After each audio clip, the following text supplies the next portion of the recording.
Saudara-saudari yang terkasih, selamat pagi berkah dalam. Sudahkah kita memberi senyum hari ini, Jumat 30 September 2022? Gereja memperingati Santo Hieronymus, imam dan pujangga gereja. Kita awali permenungan kita dengan tanda kemenangan Kristus. Dalam nama Bapa dan Putra dan Roh Kudus. Amin. Permenungan kita diambil dari Injil Lukas bab 10 ayat 13 sampai 16. Celakalah engkau Korazim, celakalah engkau Betsaida, karena jika di Tirus dan di Sidon terjadi mujizat-mujizat yang telah terjadi di tengah-tengah kamu, sudah lama mereka bertobat dan berkabung. Akan tetapi pada waktu penghakiman, tanggungan Tirus dan Sidon akan lebih ringan daripada tanggunganmu. Dan engkau, Kapernaum, apakah engkau akan dinaikkan sampai ke langit? Tidak, engkau akan diturunkan sampai ke dunia orang mati. Barang siapa mendengarkan kamu, ia mendengarkan aku. Dan barang siapa menolak kamu, ia menolak aku. Dan barang siapa menolak aku, ia menolak Dia yang mengutus aku. Saudaraku yang terkasih, bacaan Injil hari ini tentang penolakan terhadap Yesus. Orang-orang di Korazim, Betsaida, dan Kapernaum menolak kehadiran Yesus.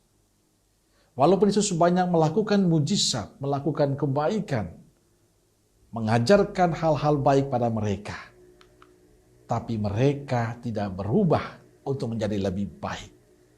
Orang-orang ini dikenal sebagai orang yang sulit untuk sebuah perubahan. Apapun cara yang dibuat oleh Yesus selalu mendapatkan kesulitan.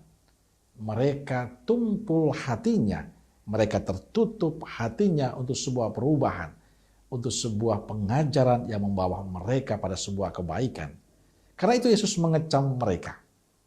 Saudaraku terkasih, kisah ini adalah kisah kehidupan kita.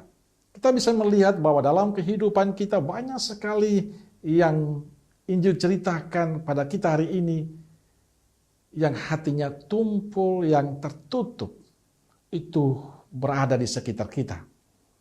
Mereka tidak terbuka hatinya pada Allah.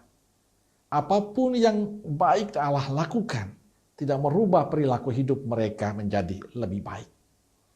Mereka mengakui diri sebagai orang beriman, tapi hanya sebatas mengakui, tapi sikap mereka, cara hidup mereka, perbuatan mereka tidak mencerminkan seorang beriman yang baik.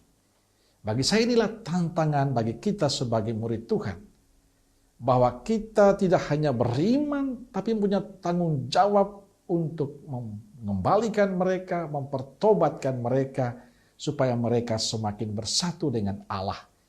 Kita dipanggil tidak hanya untuk mengalami kasih Allah, lalu berhenti dalam diri kita, tapi tugas kita selanjutnya adalah menceritakan kebaikan-kebaikan Allah itu lewat sikap dan perbuatan kita, supaya mereka yang jauh dari Tuhan akhirnya mengalami, merasakan berkat Tuhan lewat pelayanan-pelayanan kita.